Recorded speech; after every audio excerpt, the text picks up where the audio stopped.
Filipi 2, kita buka yuk Filipi 2 ayat 5-8. Kita berkata demikian. Hendaklah kamu dalam hidupmu bersama-sama menaruh pikiran dan perasaan yang juga terdapat dalam Kristus Yesus, yang walaupun dalam rupa Allah tidak menganggap kesetaraan dengan Allah itu sendiri milik yang harus dipertahankan, melainkan telah mengosongkan dirinya sendiri dan mengambil rupa seorang hamba dan menjadi sama dengan manusia. Dan terakhir 8. Dan dalam keadaan sebagai manusia, ia telah merendahkan dirinya dan taat sampai mati, bahkan sampai mati di atas kayu salib, saudara. Kita belajar tentang Kingdom Values poin keempat, tentang kerendahan hati sebagai jalan kemuliaan, saudara.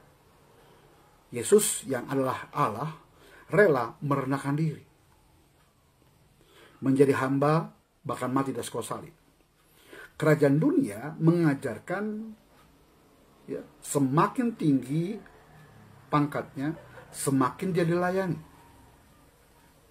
Tetapi kerajaan Allah mengajarkan semakin tinggi pangkatnya, semakin melayani. Kutipan Yesus katakan kepada murid-muridnya, barang siapa yang menjadi besar, hendaklah dia menjadi terendah. Saudara, dia menjadi seorang yang pangkat tinggi di dalam dunia pelayanan sebagai gembala, pendeta, harusnya kau melayani, bukan dilayani. Selalu saya keliling daerah, ketika mereka tahu saya mau datang, kasih jadwal, mereka tanya, pesawatnya mau pakai apa Pak? Mau tinggal di hotel apa Pak? Nanti jemput di mana, di hotel apa Pak? Saya selalu bilang pada gereja atau pihak hamba Tuhan yang mengundang saya, kasih tahu aja di mana letak lokasi gerejanya, tempat saya melayani, jam berapa, hari apa, dan kapan tanggalnya pastinya. Saya pasti datang, tidak usah dijemput. Saya pasti datang dengan konganek online, taksi online, ojek online, ataupun pakai angkot, sudah. Saya tidak pernah mau.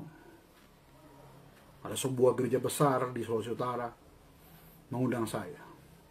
Tanggal sekian Pak, Bapak kesini khotbah.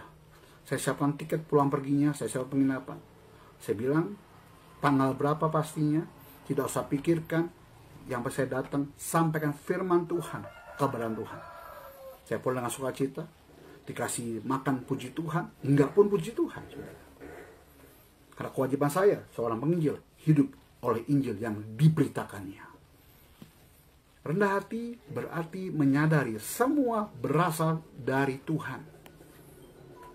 Orang yang rendah hati mudah untuk diajar, saudara. Tidak membanggakan dirinya dan mau membangun orang lain. Tujuan saya membangun orang lain. Seorang penginjil hebat, C.S. Lewis, berkata demikian. Karena hati bukan berpikir lebih rendah tentang diri sendiri, melainkan berpikir lebih sedikit tentang diri sendiri. Makanya kutipan Alkitab berkata demikian, biarlah aku semakin mengecil dan Tuhan semakin besar. Jadi Yesus menjadi panutan kita untuk menjadi seorang hamba yang rendah hati. Seorang Kristen yang mau rendah hati, belajar dari Yesus. Dia sebagai Allah turun ke dunia, menjadi hamba. Karena sebagai manusia, ia taat sampai mati, bahkan mati di atas kayu salib. Keren. Siapa kita? Merasa bahwa semakin tinggi jabatannya, pengen dilayanin. Enggak. Yesus standar.